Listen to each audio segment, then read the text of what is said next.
네, 안녕하십니까. 예사랑교회 김경준 목사입니다. 오늘은 격려의 하나님이란 제목으로 말씀을 드리겠습니다. 본문은 고린도후서 1장 3절에서 7절입니다. 찬송하리로다. 그는 우리 주 예수 그리스도의 하나님이시요 자비의 아버지시요 모든 위로의 하나님이시며 우리의 모든 환난 중에서 우리를 위로하사 우리로 하여금 하나님께 받는 위로로서 모든 환난 중에 있는 자들을 능히 위로하게 하시는 이시로다. 그리스도의 고난이 우리에게 넘친 것 같이 우리의 위로도 그리스도로 말미암아 넘치는도다. 우리가 환난 받는 것도 너희의 위로와 구원을 위함이요 위로받는 것도 너희의 위로를 위함이니 이 위로가 너희 속에 역사하여 우리가 받는 것 같은 고난을 너희도 견디게 하느니라.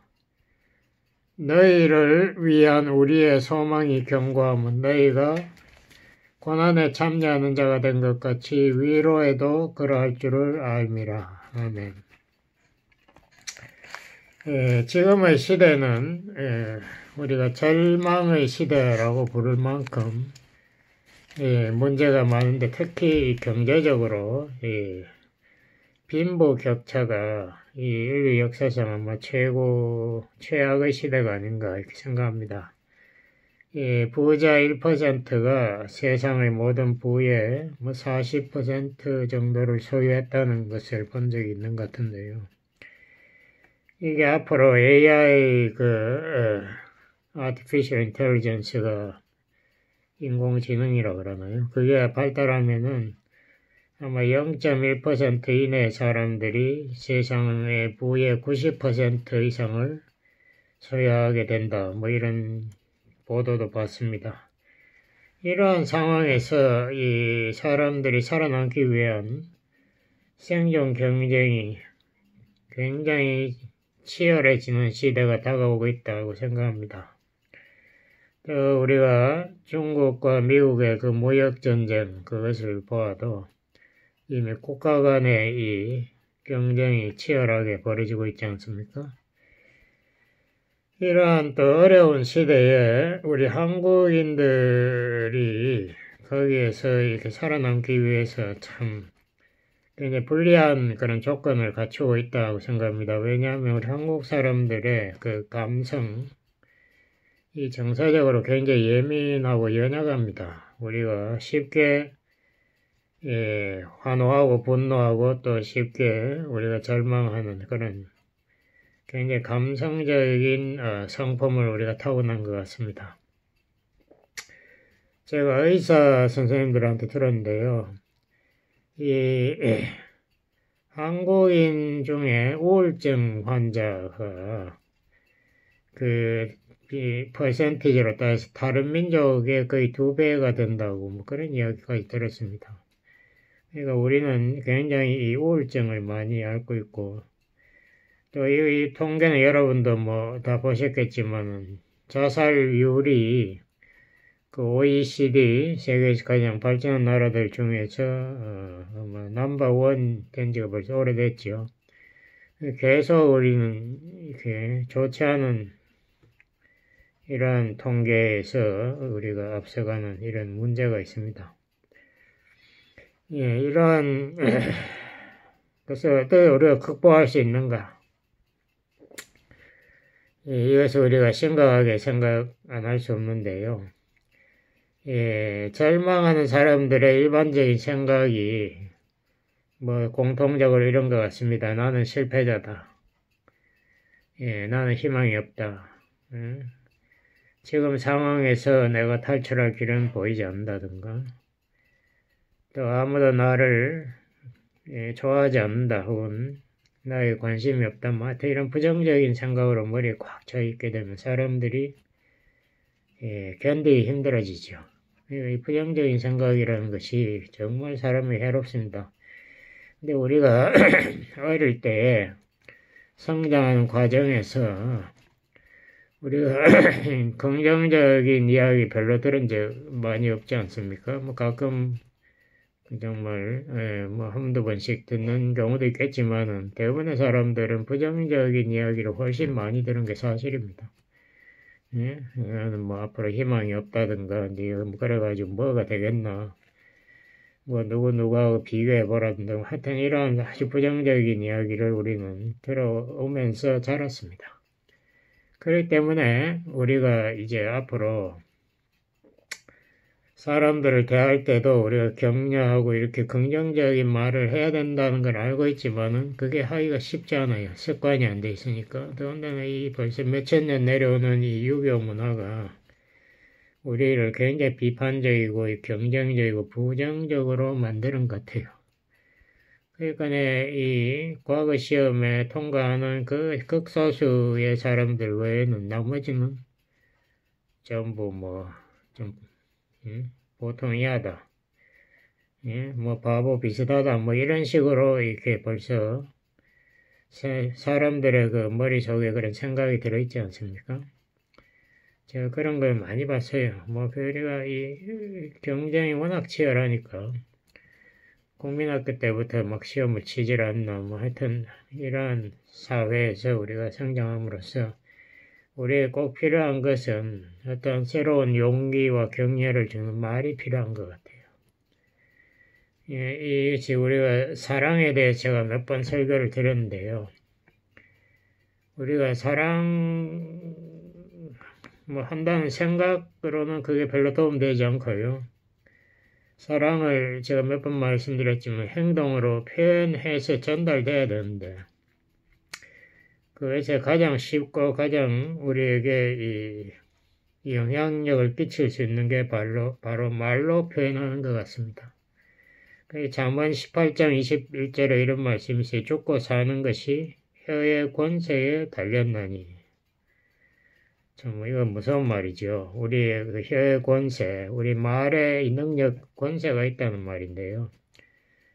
그러니까 우리가 좋은 말 들으면은 기분이 확 달라지지 않습니까? 거기다 또 누구에게 우리를 비난하거나 저주하는 말을 들었을 때 또 기분이 확 다운되죠. 뭐 그건 어쩔 수 없는 것 같은데요. 우리가 요사이도 이 재판 이런 거 이 신문에 많이 보고 하는데 권력층 사람들도 재판 많이 하는데 그때 정인들의 말 한마디가 그 재판을 확 뒤집을 수 있지 않습니까? 사람을 살리고 죽일 수 있어요. 좀. 우리가 그냥 날라온 돌에 개구리 죽는다는 식으로 그 사람들이 무심코 던진 한마디에 사람들이 상처를 콱 받습니다. 칼같이 말이 우리의 심장을 찌른다는 말씀도 있지 않습니까? 아까 잠언 18장 21절에 그 계속 읽으면은 혀를 쓰기 좋아하는 자는 그 열매를 먹게 된다라고 해놨습니다. 혀를 쓰기 좋아한다는 것은 말 많은 것을 말하는데요. 우리 영어로만 가십, 남의 이야기 잘하는 사람, 그 사람은 반드시 자기가 그 사람들에게 상처 준 것에 대한 열매를 자기 스스로 거두게 된다는 말이죠. 우리 말을 굉장히 조심해야 돼. 야고보서에도 그런 말 있지 않습니까? 근데 오늘 본문에 보면은 이 하나님이 우리를 위로하신다는 말이 굉장히 여러 번 나오는데요. 이 위로라는 말을 헬라어로 보면 파라클레이세오라고 이렇게 되어 있습니다. 근데 그 단어를 제가 찾아보니까 위로라는 뜻도 있지만은 격려, 영어로 encouragement라는 뜻이 또 많이 나오더군요. 그러니까 이 격려라는 말로 우리가 번역해도 무난해요. 문맥으로 봐서 위로가 조금 좋은 말인데, 예, 뭐 큰 차이가 없는 것 같아요. 근데 예수님이 요한복음 14장 16절에 자기가 이제 하늘로 올라가면은 자기 대신에 다른 보혜사를 보내겠다고 했지 않습니까? 파라클레이토스. 그도 보혜사라는 말을 헬라어를 번역하면은 위로자라는 뜻도 있고 또 격려자라는 뜻도 같이 있습니다. 그러니까 성령께서 오셔서 우리를 위로하시고 격려하신다. 참 좋은 말이죠. 그러니까 성령님의 이름이 격려자다. 우리 성령께서 격려하시기를 원한다. 이거 참 은혜되는 뜻인데요. 그러므로 이 격려하는 것이 하나님의 그 사역이라는 거죠. 격려한다는 것, 사람의 영을 살리고 정신을, 기분을 살리고 그 사람의 장래를 우리가 도와줄 수 있는 그 격려라는 말이 굉장히 중요한 말인 것 같아요. 이 모세가 하나님 처음 만났을 때에 그 출애굽기 3장에서 하나님의 이름 물을 때 하나님이 자기 이름 여호와라고 그러지 않습니까? 영어로는 I am who I am인데 이거는 좀 이렇게 히브리 말이 반복 I am 이렇게 반복하는 말은 내가 있다 정도가 아니고 내가 정말로 너와 함께 있다 하는 그런 뜻이 강하게 들어 있습니다. 그러니까 여호와라는 것은 우리가 아무리 어려운 그 애굽의 그 종노릇 하면서 그 고난 받는 그 중에 또 하나님께서는 반드시 우리와 함께 하신다. 그런 뜻으로 여호와라는 이름을 썼습니다. 그러면 여호와 하나님도 우리를 위로하시고 격려하시는 분이시고 오늘 본문에도 여기 똑같이 나오지 않습니까? 여기 보면은 자비의 아버지시요 모든 위로의 하나님이시라고 이렇게 했는데 자비라는 그 3절에 나오는 자비라는 말이 영어로만 mercy 한국말로 번역하면은 자비의 뜻도 있어요. 그렇죠. 긍휼이라는 뜻이 더 강하죠. 용서 그리고 사랑, 변치 않는 사랑 이러한 뜻이 다 그 안에 들어 있습니다. 그러니까 우리 하나님의 그 대표적인 용어가 사랑이라고도 저는 말씀드렸지만 요한일서에 또한 하나님은 이 긍휼의 하나님이다. 정말 자비, 용서, 사랑의 하나님이다. 이게 하나님의 대표적인 성품이다. 정말 우리에게 도움되는 말이죠. 그러므로 그 하나님은 우리에게 모든 위로를 주시는 하나님이다. 이렇게 써놨습니다. 그러니까 우리 하나님께서 긍휼이 그렇게 풍부하시니까 우리를 불쌍하게 여기고 우리를 늘 위로하고 격려하기를 원하시는 하나님이다. 이 말이죠. 또 우리가 예수님의 그 역할도 그 요한일서 2장에 써놨는데 1절에 써놨는데요. 예수님이 우리 죄를 위해서 십자가에 돌아가셨지 않습니까? 속죄 제물로 돌아가셔서 죄값을 지불했는데 그러면 예수님이 그때 성천하고 나서 지난 2000년 동안 뭐 하셨나? 요한은 거기서 예수님의 역할을 대언자라고 우리가 죄 지었을 때에 우리에게 대언자가 아버지 하나님 옆에 있으니까 겁내지 마라 뭐 이렇게 말하고 있는데 대언자라는 것을 뭐 변호사라는 말로 번역도 하고 이 헬라어로 보면 파라클레이프라고 이렇게 되는데 그것을 우리가 번역하면은 또 이 성령이 격려자인 것처럼 예수님도 우리를 위해서 변호하는 격려자다 이렇게 충분히 해석할 수 있습니다. 그래서 우리 하나님의 중요한 역할 중에 하나가 격려하는 것이다. 우리 연약한 인간들 아닙니까? 우리 연약한 인간들의 격려가 필요한데 우리 하나님의 특징이 격려하시는 분이다. 그러니까 우리가 다른 사람을 저주하거나 비난할 때에는 우리가 이 격려의 정반대 역할이니까 사탄의 우리가 대변자가 되는 거예요. 그래서 굉장히 조심을 해야 되겠다는 생각이 드는데요. 다른 사람이 아무리 우리가 보기에 마음에 안 들고 그렇다고 하더라도 다른 사람을 함부로 저주하거나 비난하는 것은 격려와 정반대의 행동으로서 하나님의 성품과는 맞지 않는다는 것을 우리가 꼭 기억해야 되겠습니다. 근데 바울이 고린도후서 1장에서 자기가 너무나 심각한 그 환난을 당해가지고 8절 이후에 보면 힘에 지나치도록 심한 고생을 받아 살 소망까지 끊어지고 바울이 그 소망이 끊어졌다는 것은 얼마나 상황이 위급했겠습니까? 우리 마음에 사형 선고를 받은 줄 알았으니 이는 우리로 자기를 의뢰하지 말고 오직 죽은 자를 다시 살리시는 하나님만 의뢰하게 하심이라. 그러니까 이 엄청난 시련 환난 바울이 그 3차 뭐 어떤 데 보면 4차까지 성경을 했다고 하는데 그 돌아간 그 거리를 다 재본 사람이 한 10,000마일 가까이 된다 그래요. 10,000마일. 지금은 비행기로 가니까 뭐 그렇게 먼 거리가 아닌지 뭐 생각하실지 몰라도 그 당시는 발로 걸어서 다닌 거리 아닙니까? 그걸 10,000마일을 달렸다. 상상하기 어려운 지구를 몇 바퀴 도는 거리. 와, 그걸 어떻게 바울이 다녔는지 정말 상상하기 어렵습니다. 근데 그 당시에 이 길에 뭐 항상 경찰이 지키고 이런 게 아니지 않습니까? 그 옛날에 도로가 뭐 제대로 됐겠습니까? 근데 뭐 웬만한 데는 다 강도들이 숨어 있고 여행자들 뭐 돈 훔치고 생명을 해치려고 하는 그런 길이에요. 그러니까 바울이 얼마나 고생했겠습니까? 뭐 상상도 못하죠.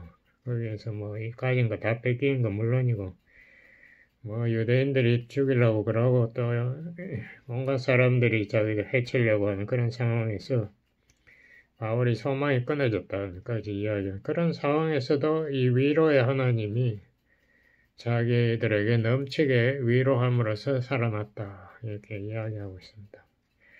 그리고 우리 하나님께서 얼마나 이 바울을 위로해서 그 어려운 선교 사역을 성공적으로 우리가 지금도 상상하기 어려운 그 엄청난 선교 사역을 했지 않습니까? 그것도 10몇 년 만에 그렇게 다 했는데 참 놀라운 기적이죠. 그것이 하나님의 그 격려와 위로가 뒷받침을 했다는 것을 우리가 기억해야 되겠습니다.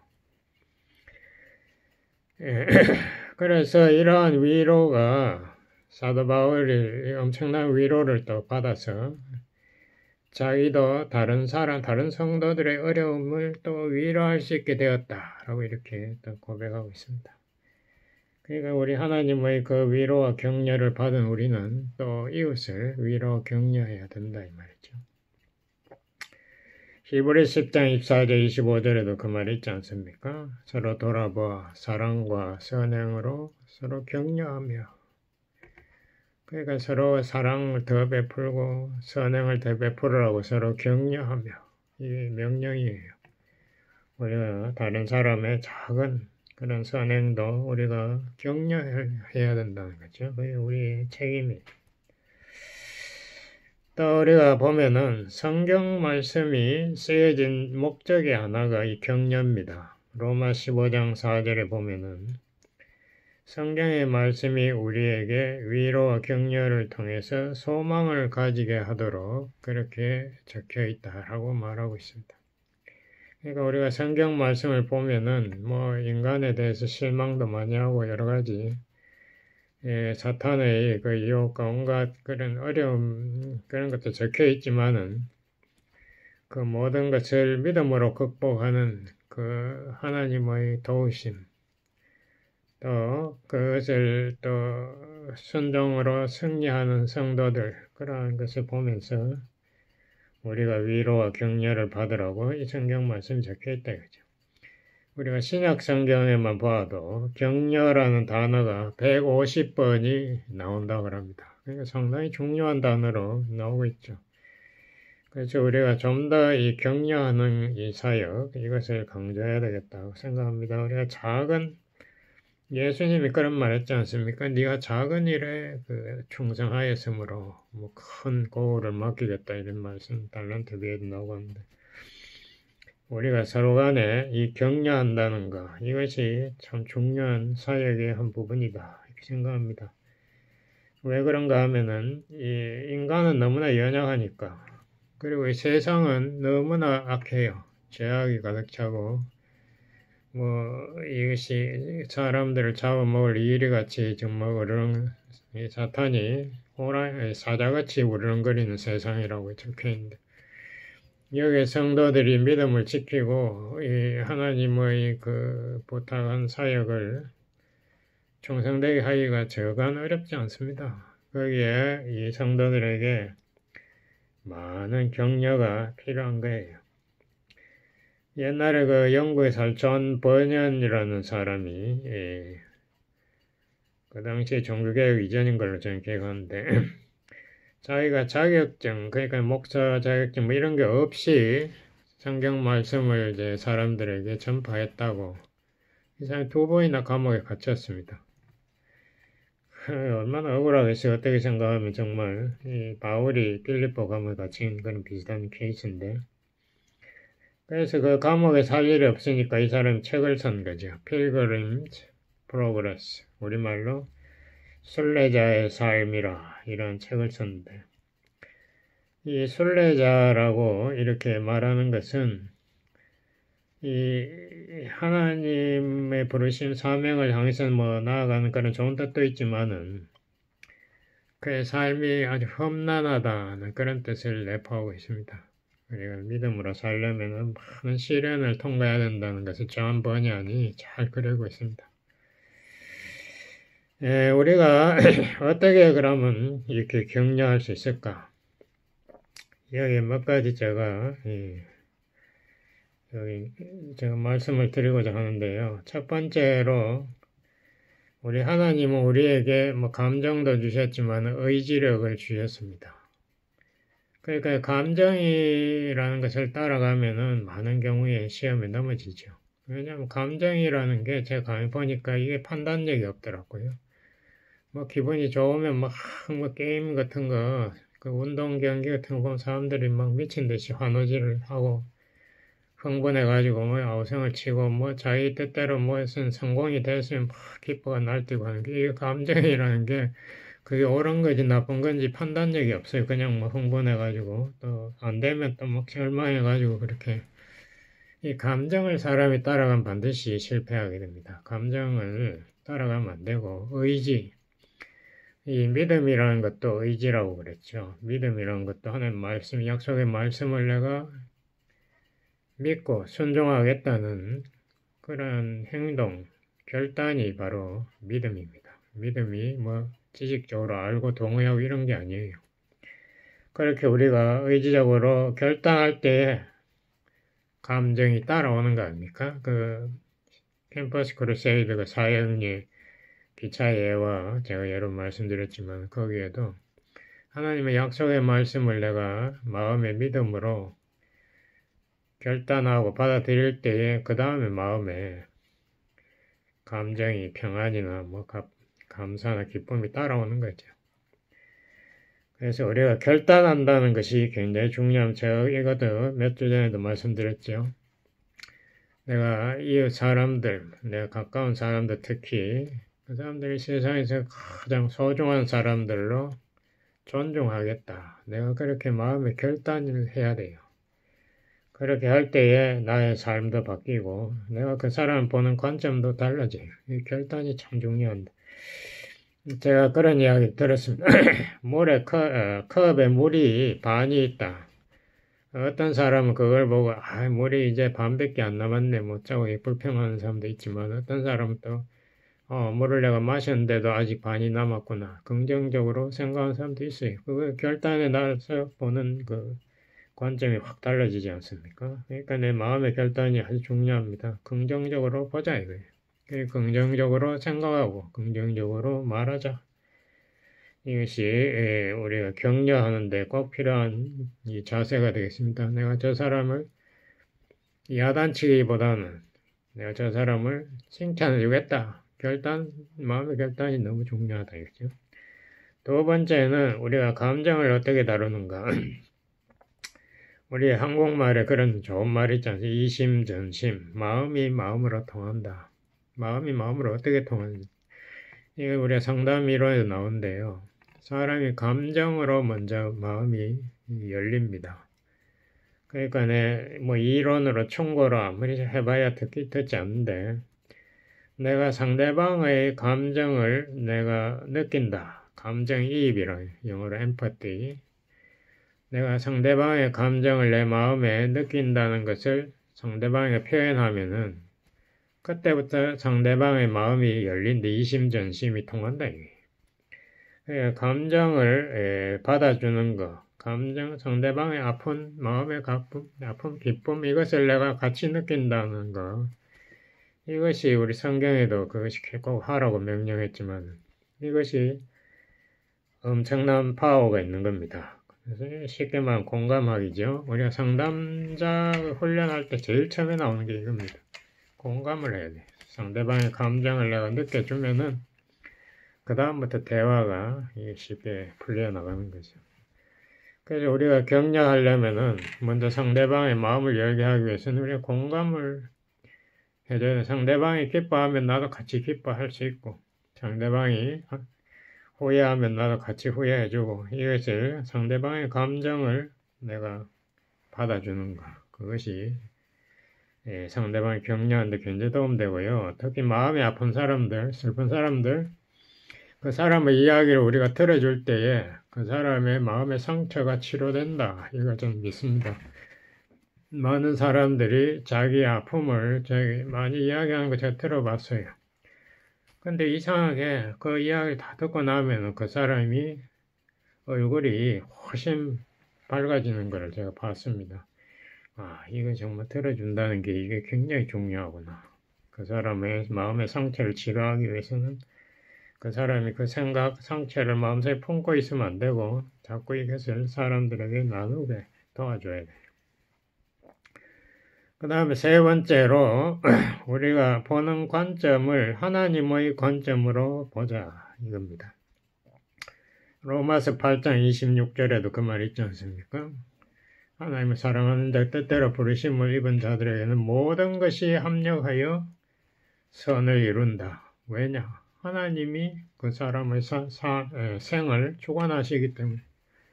그래서 우리가 이런 이야기도 제가 가끔 하는데요. 우리가 영화나 드라마 이렇게 볼 때 처음에 보면은 막 뭐 문제가 안 풀리고 오히려 더 문제가 꼬이고 막 그렇게 되지 않습니까? 그래서 사람들이 막 답답해가지고 그 다음을 이 드라마 또 기다렸다 보고 또 보고 또 보고 하는 거예요. 근데 거의 끝내갈 때 되면은 이제 비로소 그게 다 그것이 다 풀리고 그것이 다 합쳐가지고 오히려 더 좋은 결과를 맺는 것이 이게 뭐 보통 거의 대부분의 드라마나 이 영화의 그 흐름, 그 줄거리입니다. 뭐 잘 안 봐도 뭐 뻔한 것 같아요. 근데 그게 이 성경 말씀에 의하면은 하나님께서도 그렇게 하는 것 같아요.